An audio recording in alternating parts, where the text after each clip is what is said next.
종합제 TV 시청자 여러분, 6월 18일 오후 3시를 넘었습니다. 트럼프 김정은 회담, 북핵 문제 등등으로 수많은 기사가 쏟아져 나오니까 그것을 밑줄 치고 읽는 것이 상당히 즐겁기도 합니다. 이걸 통해서 그동안 생각하지 못했던 것을 다른 방향에서 알게 되었습니다. 많이 배움이 됩니다. 이 시사 문제를 따라가면은 사람이 유식해집니다. 물론 약간 쓰레기 같은 정보하고 다이아몬드 같은 정보를 잘 구분해야 되겠죠. 여러 사람들이 글을 쓰는데 오늘 소개드리고 싶은 것은 이 자카리아라는 사람이 쓴 칼럼입니다. 자카리아. 파리드 자카리아인데 이 인도 출신의 미국 언론인입니다. 뉴스위크에 칼럼을 썼고 요사이는 CNN에서 자기의 프로를 운영하고 있고 며칠 전에는 워싱턴 포스트에 글을 하나 썼는데 이 제목이 이번 트럼프 김정은 회담의 진짜 기사 제목은 이거다. 그럼 진짜 기사 제목은 뭐냐? 미국은 70년 된 한미 동맹을 약화시키다. 미국이 70년 된 한미 동맹을 약화시키다. 이게 진짜 제목이어야 한다고 했습니다. 즉 트럼프 김정은 회담에서의 가장 큰 뉴스는 트럼프 대통령이 70년 된 한미 동맹을 결정적으로 약화시키는 발언과 조치를 했다.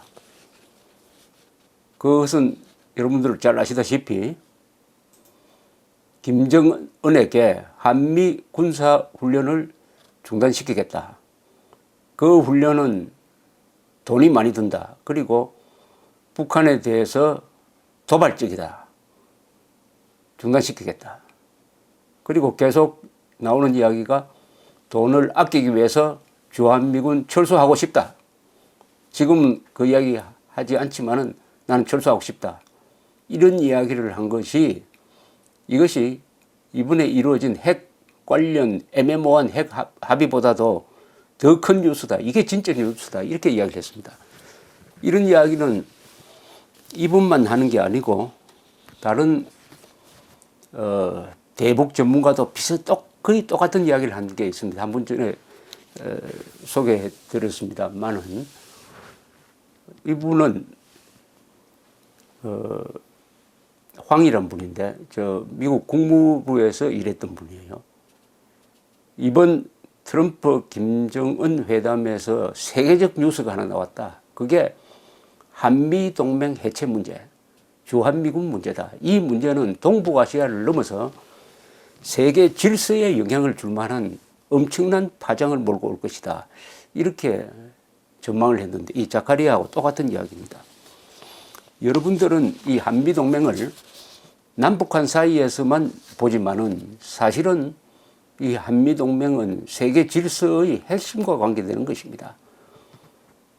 즉 미국이 한국에 28,000명의 미군을 주둔시키고 또 일본에 5만 명의 미군을 주둔시키고 이것을 한미일 동맹관계로 만들어가지고 서로 연동되도록 만들어 놓은 것이, 즉 약 8만 명이 한국과 일본에 주둔한다는 것. 이것이 바로 중국을 견제하고 북한을 견제하고 러시아를 견제하는 미군의 전방 배치군 역할을 하고 있는 것입니다. 미군의 서태평양 방어선에서 핵심이 바로 주한미군입니다. 주한미군. 이 자카리아는 이 기사의 처음에 고 이광요 싱가포르 수상의 말을 인용을 합니다. 몇 년 전에 돌아가신 이광요 싱가포르 수상은 이분은 캠브리지를 아주 우수한 성적으로 졸업하신 분이고 영어를 참 잘하니까 이 외국 사람들, 특히 서양 사람들, 서양의 지도자들에게 아주 영향력이 컸던 사람입니다. 그리고 이분은 화교 출신입니다. 객가라고 그래요. 객가. 중국 사람들 중에 객가로 분류되는 사람이 있습니다. 등소평도 여기에 속하는데 이 객가 출신으로서 등소평과 매우 친밀했습니다. 등소평의 개혁 개방을 이광요가 조언을 많이 했고 지금 중국의 지도부와도 아주 친밀한 관계를 유지했던 분입니다. 또 이광요는 박정희를 아시아의 3대 지도자 중 20세기 3대 지도자의 한 사람으로 꼽았던 사람입니다. 등소평 요시다와 더불어. 그런 이광요가 이 자카리아 기자한테 이렇게 이야기했다는 겁니다. 미국이 태평양에서 압도적 강국으로 남아야 21세기에도 세계의 지도국이 될 수 있다. 태평양 지역에서 미국이 압도적인 강국으로 남아 있어야 21세기에도 세계 전체를 지도하는 국가로 남을 수 있다. 태평양에서 빠지면 안 된다. 태평양에서 빠지면 안 된다. 이 말을 했다는 것입니다. 이광요 씨의 이야기를 빌리지 않더라도 우리는 한국 전쟁을 계기로 해가지고 미국이 주한미군 한미 상호방위조약 그리고 미일 동맹 이런 걸 만들고 또 필리핀, 호주와 우호관계를 맺고 최근에는 이 베트남과도 우호관계를 맺음으로써 이 해양 세력을 하나로 묶어가지고 대륙의 러시아, 중국에 북한에 대응하는 그런 체제를 만들어서 지금은 미국이 유럽보다는 아시아 태평양 지역에 주력하는 나라가 되었습니다. 이 태평양 지역에 가장 영향력이 큰 나라를 랭킹을 내면은 1등이 중국이 아니고 아직은 미국이 나옵니다. 두 번째가 중국으로 나와요. 그것은 여기에 한미 동맹을 중심으로 해서 배치된 군사력 덕분입니다. 군사력. 그 군사력을 뒷받침하는 것이 막강한 해외 공군력이죠. 특히 타스크포스, 항공모함입니다. 항공모함 전단.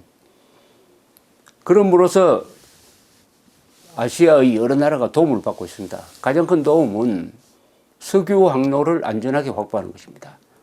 석유 항로는 지금 중동에 석유가 가장 많이 나오니까 중동에서 유조선이 중동에서 출발하면은 인도양을 거쳐서 그리고 벵갈만을 쭉 지나서 말라카 해협을 지나서 이 남중국 해로 왔다가 한국으로 일본으로 갑니다. 이 석유 항로가 안정되어 있어야 경제가 발전할 수가 있습니다.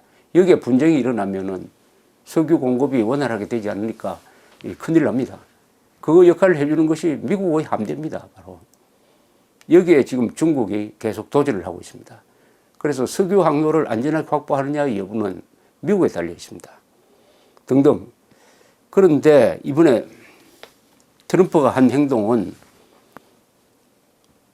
미국 제일주의라 그래가지고 태평양에 이렇게 확보해 놓은 이런 군사적인 진지들을 다 철수하는 쪽으로 가는 거 아니냐 하는 불안감이 이제 퍼지고 있습니다. 이런 불안감이 아시아 지역에 퍼져가지고 예컨대 필리핀이나 호주나 이 베트남 더 이상 미국을 믿을 수 없다. 그러면 할 수 없이 중국과 가까워지는 수밖에 없다. 인도와 일본이 중국을 견제하지만 그래도 부족하다. 이렇게 줄을 바꿔 타려고 하는 경향까지 생기게 될 것입니다. 이 자카리아는 이런 표현을 썼습니다. 중국에 계속 선물을 주고 있는 사람이 있다. 그게 트럼프다. 트럼프 대통령이 취임한 이후에 제일 먼저 한 게 뭐냐면은 이 TPP라고 있습니다. TPP. 환태평양 협력기구 좀 되겠는데 이거는 아시아 국가들이 뭉쳐가지고 중국에 대응하기 위해서 만든 기구인데 여기서 미국이 탈퇴를 선언하고 말았습니다. 트럼프 대통령이 이것은 미국의 경제적 이익이 안 된다 이래가지고 거기에 잇따라서 예컨대 주한미군을 철수한다. 주한미군을 철수하면은 돈 이야기를 자꾸 하는데 주한미군 물려가지고 그 군대를 해산시키지 않는 한은 어딘가는 배치를 해야 됩니다. 아마 미국 본토에 가지고 가겠죠. 미국 뭐 조지아주 같은데 이 병력을 갖다 놓으면은 거기서 부대를 새로 편성하고 기지를 짓고 하는 경비가 한국에 주둔시키는 경비보다 훨씬 더 많이 든다고 합니다. 그러니까 트럼프의 계산 또한 맞지 않는 겁니다. 계산이라도 정확하게 했으면 몰라도 계산도 맞지 않아요. 자, 그러면 한국을 딱 빼버리면 어떻게 되느냐. 이제 가장 고민에 빠진 나라는 일본입니다. 일본은 그동안에 미일 동맹 믿고 특히 아베 수상이 트럼프와 친교가 있다. 퍼스트 네임으로 부르는 사이다. 이래가지고 믿었는데 이번에 가장 큰 배신감을 느끼고 있을 것입니다. 가장 큰 배신. 어떻게 한미연합 훈련 중단을 한국 정부하고도 의논하지 않았을 뿐만 아니라 일본과도 의논을 했어야죠. 이건 일본과 직결되는 문제입니다. 일본과도 의논하지 않았다. 그리고 그동안 그렇게 부탁을 했던 북한 인권 문제나 일본의 납치자 문제는 했는지, 김정은한테 했는지 안 했는지 모르지만 별 성의 없이 한 것은 분명합니다. 이렇게 되니까 일본은 앞으로 우리 미국 믿고 살 수는 없다. 우리의 갈 길을 각자 도생해야 되겠다. 이렇게 결심하게 될 가능성이 많습니다. 각자 도생이라는 것은 핵무장을 의미합니다. 일본은 이미 결심만 하면 한 6개월 안에 핵폭탄을 만들어낼 수 있고 이 GDP에 지금 1%도 안 됩니다. 일본의 군사비가 GDP를 예컨대 3% 4% 미국이 4%입니다만은 이렇게 쓰기 시작하면 단기간 내에 중국과 거의 맞먹는 핵 군사 대국이 될 수 있습니다. 그럼 일본이 그런 핵 군사 대국이 되면은 한국은 어떻게 되느냐? 핵무장하지 않는 한국은 그럼 어떻게 돼야 되느냐? 하는 문제를 우리가 지금 심각하게 고민해야 됩니다. 주변국이 다 핵무장해버리는데 한국만 안 하고 있다? 그러면 뭡니까? 동네북 되는 거지. 뜯어먹히는 존재가 되는 거죠. 그때의 고민을 가지고 문재인 정부가 지금 트럼프 대통령의 이 한미동맹 해체 움직임에 대응을 해야 될 텐데 완전히 구경꾼 같은 지금 자세를 취하고 있습니다. 그러니까 지금 한국인의 안전을 걱정해 주는 사람은 문재인 대통령이 아니고 아베 수상 같아요. 문재인 대통령은 김정은의 안전을 한국인 안전보다 더 소중하게 생각하는 것 같습니다. 이렇게 일본이 독자적 핵무장의 길로 간다면은 그 다음부터는 미국은 태평양에서 영향력이 약화되죠. 영향력이 약화되죠. 태평양에 핵무장한 나라가 지금 러시아, 북한, 일본까지 치면 일본, 여기다가 중국, 인도, 파키스탄 이렇게 내놓으면은 미국의 영향력은 약화될 수밖에 없는데 그 약화가 어디서 시작되느냐? 바로 한미동맹을 깨는 순간부터 시작이 된다. 주한미군은 한국만 지키는 게 아니죠. 미국의 국가 이익을 지키고 이 동북아시아의 안정과 평화를 유지하는데 결정적입니다. 자카리아 씨는 이번 트럼프 김정은 회담에서의 진정한 승자는 중국이다 라고 믿는 사람입니다. 그 이유를 이렇게 됐어요. 첫째, 중국이 그동안 가장 고민했던 것이 북한의 혼란에 빠지는 것이다. 북한을 안정시켜야 된다. 북한의 혼란에 빠져가지고 막 내전이 일어나든지 탈북 사태가 크게 번지면 경제 발전이 위협을 받는다. 그런데 이번 회담을 통해서 북한 정권이 안정을 되찾았다. 이런 점에서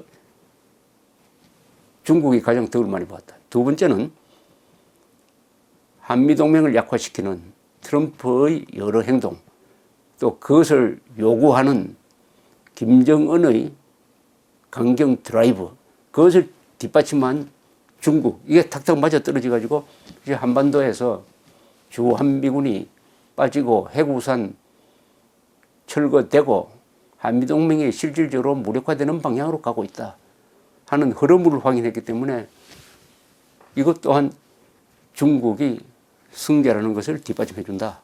이렇게 해서 이번에 중국 승자다. 이렇게 이야기를 듣고 있으면 어떻게 보면 미국 유권자들이 중국에 가장 큰 선물을 주었다면 트럼프입니다.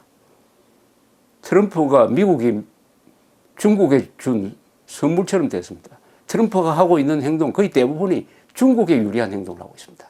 중국에 유리한. 최근에 무역전쟁이라고 해가지고 막 관세를 서로 보복 관세를 하는 경쟁을 벌이고 있는데 이것도 지금 되어가는 꼴은 중국이 유리하고 미국이 불리하다.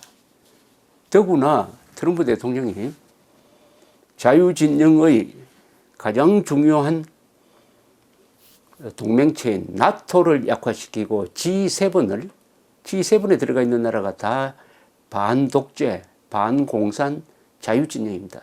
그 G7을 거의 깨다시피 하고 오히려 북한, 중국,